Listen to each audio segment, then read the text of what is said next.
Hi hello welcome to Swarnateja YouTube channel. First time video చూస్తున్న వాళ్ళు subscribe చేయండి. ఈరోజైతే మన సబ్స్క్రైబర్లో ఒకరు పూర్ణాలు చేయమన్నారు, అవి చేద్దాం. ముందుగా 3 కప్పులు మినప్పప్పు, 3 కప్పులు బియ్యం, 2 కప్పులు శనగపప్పు మధ్యాహ్నమే నానబెట్టుకోవాలి. నానబెట్టుకున్న పచ్చిశనగపప్పుని శుభ్రంగా కడుక్కుని ఒక 3 సార్లు అయినా కడుక్కోవాలి. కుక్కర్లో వేసుకోండి. నేనైతే 2 కప్పుల శనగపప్పు నానబెట్టాను కాబట్టి 3 కప్పుల వాటర్ పోస్తున్నాను. ఇంకా కుక్కర్ మూత క్లోజ్ చేసి స్టవ్ ఆన్ చేసుకుని కుక్కర్ని పెట్టేయాలి.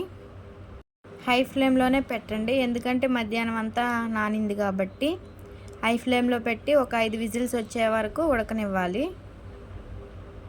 అప్పుడైతే మంచిగా ఉడికిపోతుంది. ఇక్కడైతే నాకు 5 విజిల్స్ వచ్చేసాయి. నేను కట్టేశాను స్టవ్. మూత తీసి చూసి ఇంకా కొద్దిగా ఎక్సెస్ వాటర్ ఉంటే దాన్ని ఒక గిన్నెలోకి తీసేయాలి. పప్పు అయితే మంచిగా ఉడికిపోయింది. నాకు దీన్ని ఒక గరిటెతో తిప్పి చూపిస్తాను. గరిటెతో తిప్పినా స్మాష్ అయిపోయిద్ది, అంత మంచిగా ఉడికింది. గరిటెతో కాకపోయినా ఒక పప్పు గుత్తితో అన్న స్మాష్ చేసుకోండి. పప్పు అంతా మంచిగా నలగాలి.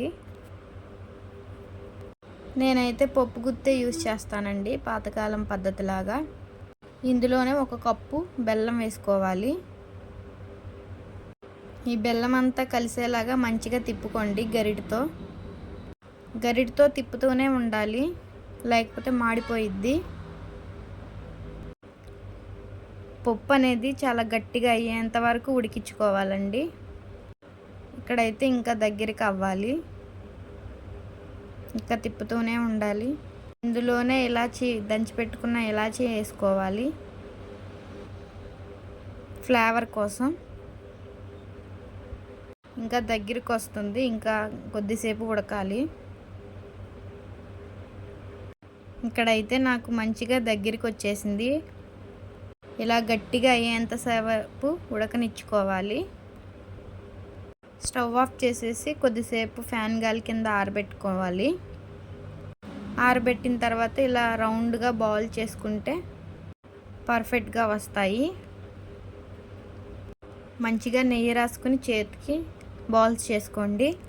ఇలానే అన్ని బాల్స్ చేసుకోవాలి. పూర్ణం లోపల ఎక్కువ స్వీట్ పెడితేనే పూర్ణం అనేది టేస్ట్గా ఉండిద్ది. నేనైతే ఎక్కువ స్వీట్ పెడతాను. ఇలానే అన్నీ చేసేసుకోవాలి. నేను తీసుకున్న 2 కప్పులతో ఇన్ని స్వీట్ బాల్స్ వచ్చాయండి. ఇంకా బాగా స్వీట్ తినేవాళ్ళు ఇంకొంచెం బెల్లం ఎక్కువ వేసుకున్నా పర్వాలేదు. నాకైతే మంచిగా సరిపోయింది. ఇప్పుడైతే స్టవ్ ఆన్ చేసి ఒక కడాయి పెట్టుకోండి. కడాయి కొంచెం వేడైన తర్వాత ఫ్రై చేసుకునేంత ఆయిల్ పోసుకోవాలి, డీప్ ఫ్రై కాబట్టి.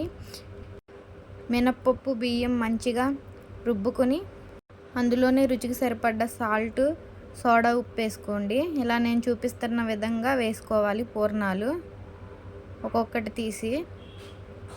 ఈ పిండి అనేది కొంచెం గట్టిగానే రుబ్బుకోవాలి,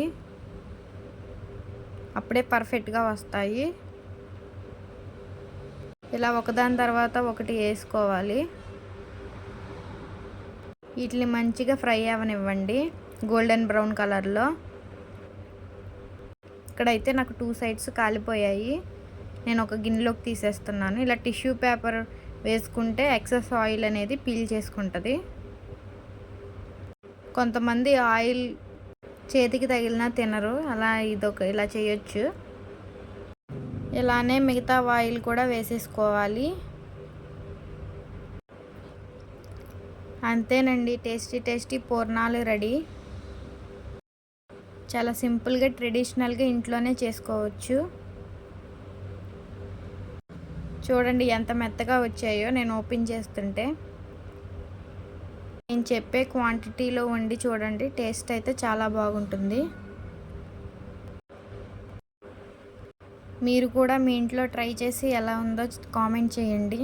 ఇంకా నేను ఏమేమి వంటలు చేయాలో కామెంట్ చేయండి. నచ్చితే సబ్స్క్రైబ్ చేయండి.